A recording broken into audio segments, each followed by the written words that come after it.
மே 1ஆம் தேதி ஒரு சம்பவம் நடந்தது ஈரோடு சிவகிரியில். நீங்கள் எல்லாருமே தெரிஞ்சிருப்பீங்க. அந்த தோட்டத்து வீட்டில் இருக்கக்கூடிய அந்த 2 முதிய தம்பதியர்களை மர்ம கும்பல் கொலை செஞ்சுது.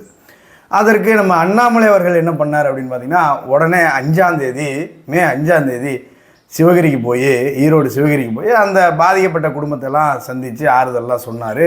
அதுக்கப்புறம் ஈரோட்டில் கூட்டம் போட்டு சொன்னார். அதில் என்ன சொன்னார் அப்படின்னு பார்த்தீங்கன்னா, நிறைய பேசினார். அதில் ஒரு விஷயம் சொல்லியிருப்பார். என்னன்னு பார்த்தீங்கன்னா, 20ஆம் தேதி வரைக்கும் டைம், 20ஆம் தேதிக்குள்ளே நீங்கள் அந்த குற்றவாளிகளை பிடிக்கலை, தண்டனை கொடுக்கல அப்படின்னா 20ஆம் தேதியிலேருந்து இதே ஈரோடு சிவகிரியில் உண்ணாவிரதம் இருக்க போகிறோம், அதை என் தலைமையிலே நான் நடத்தி காட்ட போகிறேன் அப்படின்னு அண்ணாமலை அவர்கள் சொன்னார்.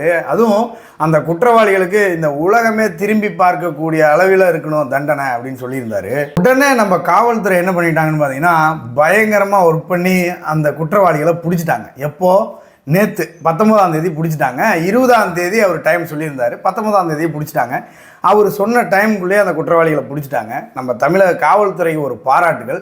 ஆனால் இப்போ புரிகிறதா எதற்காக அண்ணாமலை அவர்கள் வேண்டும், எதற்காக அண்ணாமலை தமிழகத்திற்கு வேண்டும் அப்படின்றது இப்போ புரிகிறதா? இதே மாதிரி பல விஷயத்தை அண்ணாமலை அவர்கள் பண்ணியிருக்கிறார். என்னால் அதை சொல்ல முடியும். எத்தனை விஷயம் அவர் பண்ணியிருக்காரு அப்படின்றத என்னால் சொல்ல முடியும்.